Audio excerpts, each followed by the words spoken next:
There are two kinds of teachers in the world.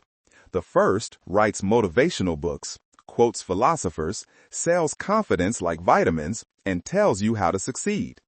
The second is rarer. The one who failed publicly, lost everything, bled, broke, died metaphorically, and crawled back. Robert Downey Jr. belongs to the second category. People don't listen to him because he is rich or famous.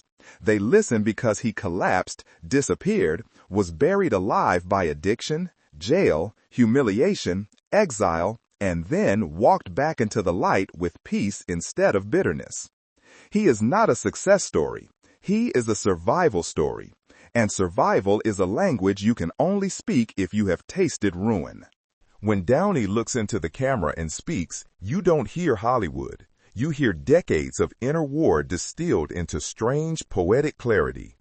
I am responsible for everything. It's not about fighting demons, it's about integrating them. I am Iron Man, because I understand collapse. Self-help books tell you to wake up early, hustle, and visualize success. Robert Downey Jr.'s life teaches you what to do when you wake up in a cell, your career is dead, your family doesn't trust you, your identity is shattered, and your future is gone. Most gurus teach success as if failure is avoidable. Downey teaches survival because failure is inevitable. That is why this documentary exists. This is not biography. This is manual. Forged in prison, in relapse, in the dojo, on film sets, at funerals, and in forgiveness. Self-help books teach you how to win. Robert Downey Jr.'s life teaches you how to survive after you've already lost. If you have ever disappointed yourself, if you have ever sabotaged your own life, if you have ever believed the story was over, then this video is your mirror. These are the lessons from the abyss, from a man who fell deeper than most people ever will, and learned how to rise without pretending the darkness never existed. This is not Hollywood mythology. This is psychological warfare, internal warfare, and the weapons are humility, responsibility, ritual, forgiveness, and love. Welcome to RDJ, Lessons from the Abyss. The class begins. Before transformation, there is humiliation.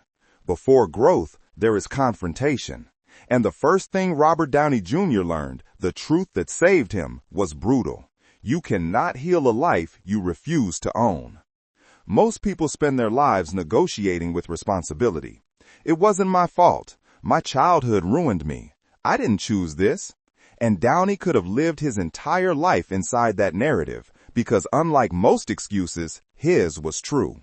His father, his artistic, rebellious, psychologically broken father, handed him a marijuana joint when he was 6. Not a metaphor, not speculation, a fact.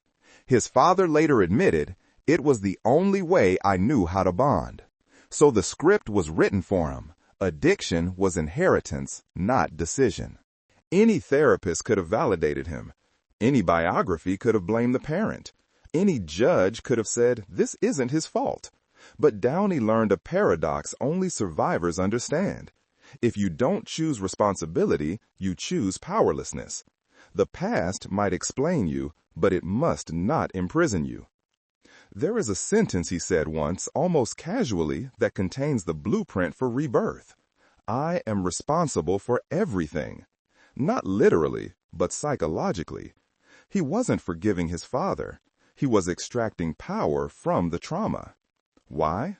Because the victim mindset has one job, to keep you immobile. Victims don't change. They wait to be rescued. Owners don't wait. They rebuild. Downey realized something that most of the self-help industry avoids. Accountability hurts before it heals. It demands you stop blaming, stop narrating tragedy, stop negotiating exceptions, and say the most terrifying sentence a human can speak. I did this to myself so I can undo it. That was his turning point. In prison, surrounded by steel bars and fluorescent silence, he realized, yes, his father exposed him to drugs. Yes, Hollywood exploited him. Yes, addiction rewired him young.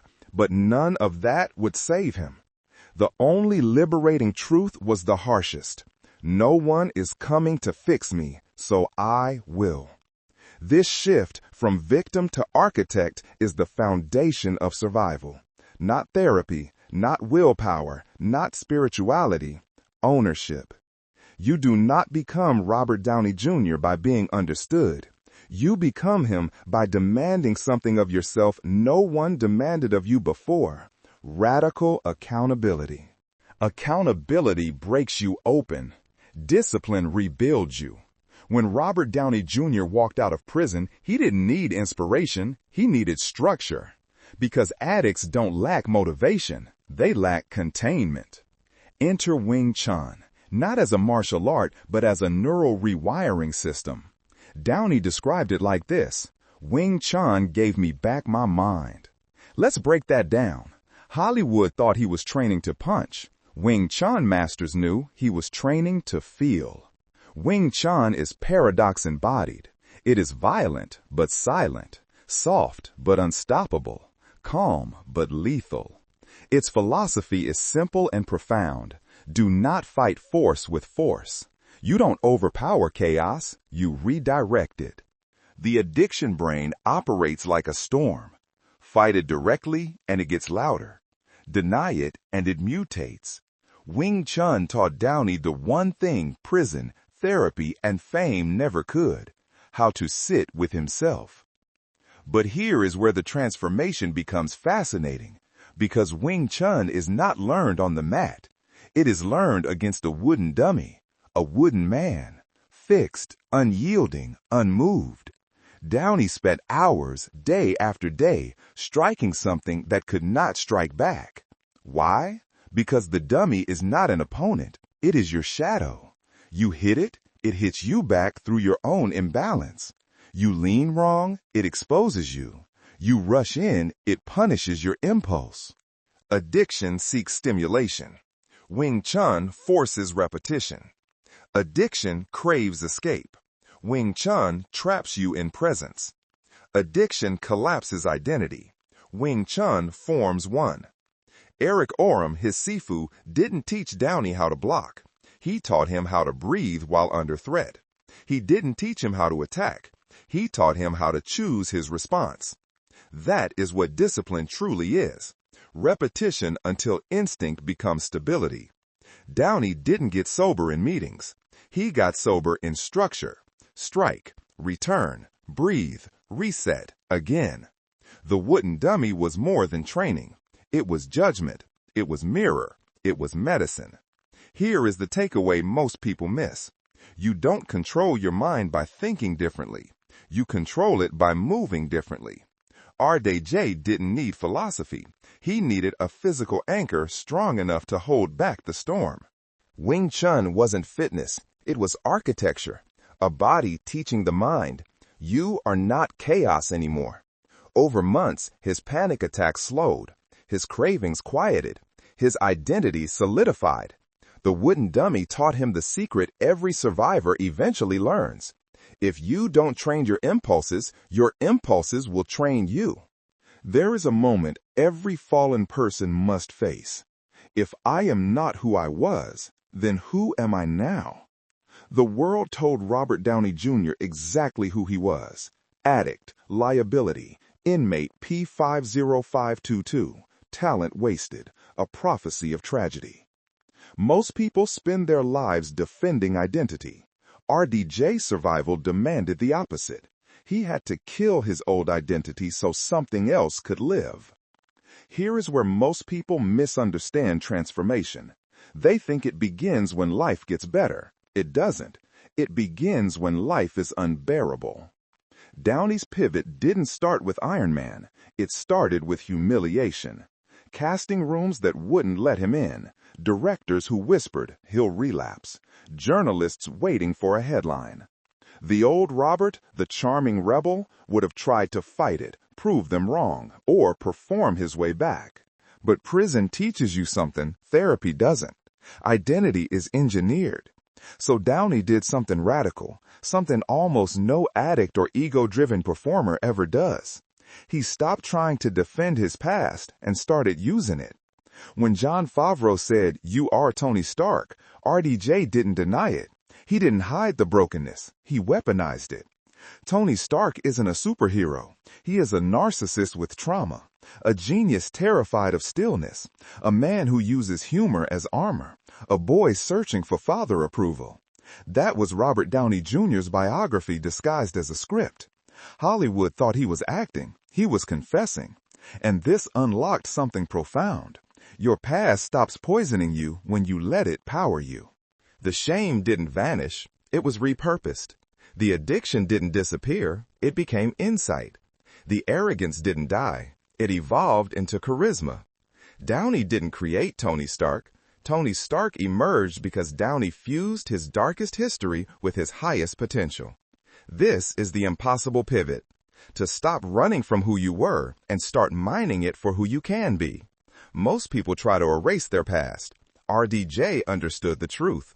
The past is fuel if you burn it consciously. He didn't become Iron Man because Marvel cast him. He became Iron Man because he understood something no studio executive did. Recovery is not forgetting. Recovery is transformation. Most redemption stories lie. They pretend the hero becomes pure, holy, balanced, and serene. Robert Downey Jr. is not serene. He is sharpened. He did not slay his demons. He hired them. To understand this, we need Carl Jung's most dangerous idea. The shadow is not the enemy. It is the part of you that, if integrated, becomes power. Downey didn't become a saint after sobriety. He became strategically flawed. The wit? That comes from defensiveness. The charisma? Born from performance as survival. The arrogance? A scar tissue of childhood chaos. The sarcasm? A deflection mechanism turned weapon. When people say he is Tony Stark, they don't realize what they're actually describing. A man who transformed neuroses into architecture. And that is why RDJ never preached purity. In interviews, he said, "I know very few people with a great story who haven't had a great struggle." He didn't want to erase the addict, the egotist, the manipulator, the man who almost drowned others while drowning. He wanted to integrate him. Jungian psychology calls this individuation, becoming whole by accepting contradiction. Downey didn't demonize his shadow, he recruited it. His restlessness became creativity. His ego became leadership. His insecurity became sensitivity. His guilt became empathy. His dark humor became timing that could disarm armies. This is why Marvel executives never understood him. They wanted a clean hero.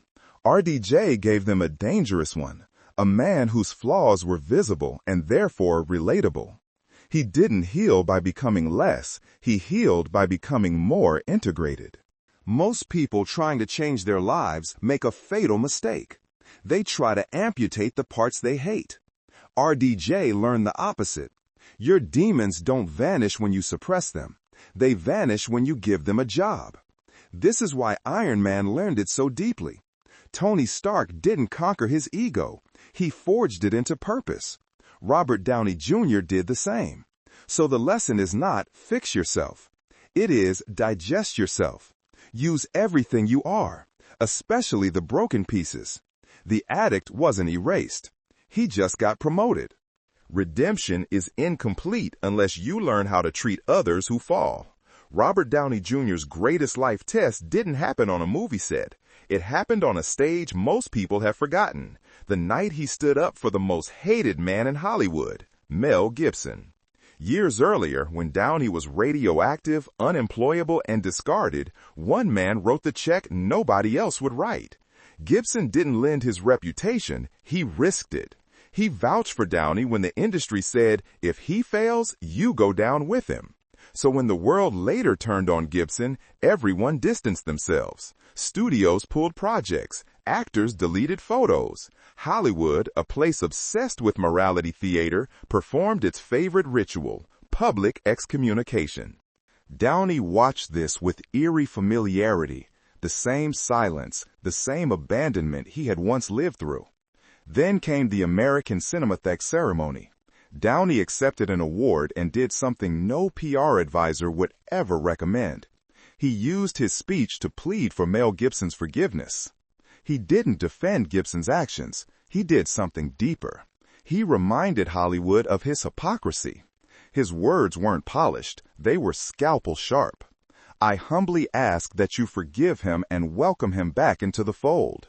Silence in the room. This was not sentimentality. It was justice. RDJ understood a moral law most people never learn. If you abandon people when they fall, you don't deserve them when they rise. Forgiveness wasn't weakness. It was self-respect. Because Downey knows something uncomfortable. You can only receive the grace you are willing to extend. He once said privately, "Everyone loves redemption arcs until forgiveness is expensive." Forgiveness cost him something. Critics attacked him. Executives frowned. But Downey didn't flinch because this was personal philosophy, not PR. He remembered who stood by him when his life was a punchline. So he returned the gesture even when it hurt him politically. This is the Mel Gibson Principle. Don't judge someone by their worst day. Judge them by who they are trying to become. Downey learned compassion is not approval. Loyalty is not blindness. Forgiveness is not weakness. It is existential strength. Because when you forgive someone who once rescued you, you aren't paying a debt. You are becoming the kind of person capable of redemption. And that principle, that worldview, became one of RDJ's greatest spiritual muscles. It shaped how he led casts, how he treated executives, how he navigated the fall and rise of others. Forgiveness was not sentiment for him. It was strategy, a form of wisdom forged in the abyss. Healing is proven when you stop saving yourself and start saving something larger than you. Robert Downey Jr. didn't become whole the day Iron Man succeeded. That was merely survival. Completion came later when he began giving away what pain had taught him. Most redemption arcs stop at personal peace, but Downey's story takes a rarer turn. He became useful.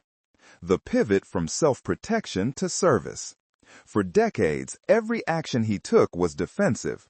Protect sobriety, protect career, protect relationship, protect dignity. The focus was always inward. But around 2018, something subtle shifted. He began talking about the planet, environmental collapse, technology, legacy. He told his wife, "I broke myself for years trying to survive. Now, I want my life to matter." And so emerged the Footprint Coalition, not a charity photo op, but a project using robotics, AI, and technology to clean oceans, restore ecosystems, and rewire environmental systems. The addict who once polluted himself now invested in healing the world. But why? Because recovery has two stages. Stop destroying yourself. Use what you learned to heal something else.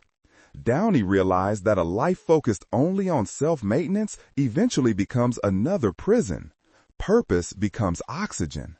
That's why he began working on documentaries, funding innovators, meeting with scientists, and obsessing like the old RDJ. But the addiction had mutated.